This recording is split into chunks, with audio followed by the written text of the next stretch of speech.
a nation in mourning for a loss felt around the world. I feel like you've lost a family member. She's been there her whole life.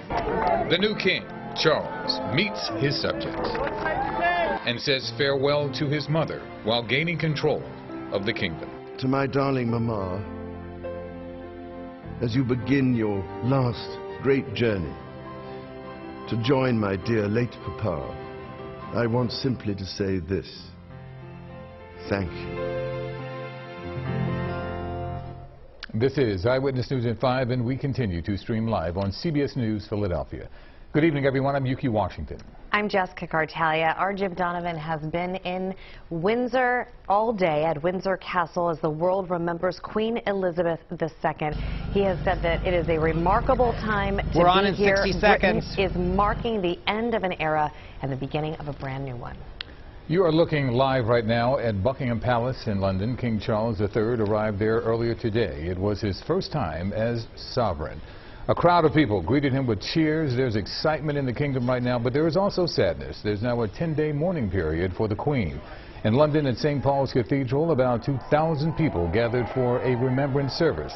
There will be a public viewing for the Queen in Scotland. The Queen will be flown to London on Tuesday to lie in state.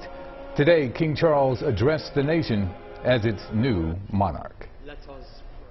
I speak to you today with feelings of profound sorrow. In his first address as head of state, King Charles III bid farewell to his mother, honoring her historic legacy. Queen Elizabeth was a life well lived, a promise with destiny kept, and she is mourned most deeply in her passing.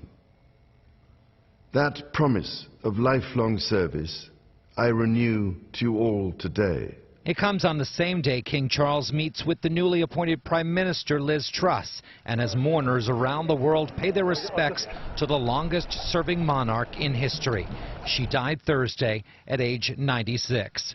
Large crowds gathered outside St. Paul's Cathedral, where family members, lawmakers, and diplomats gathered to pay tribute. I can't explain to you how I feel. I feel as though someone close in my family has passed.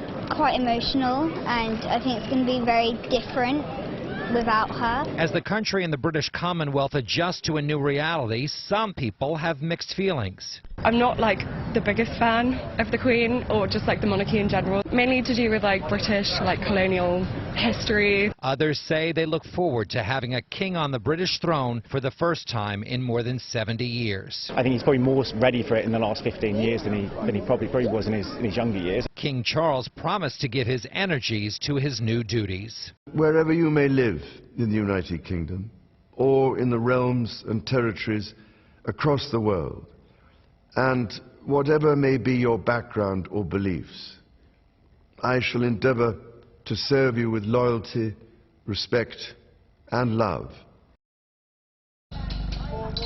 And Queen Elizabeth's funeral will be held at Westminster Abbey within the next 2 weeks. Reporting for Windsor Castle, I'm Jim Donovan. Back to you in the studio. Jim, thank you. Queen Elizabeth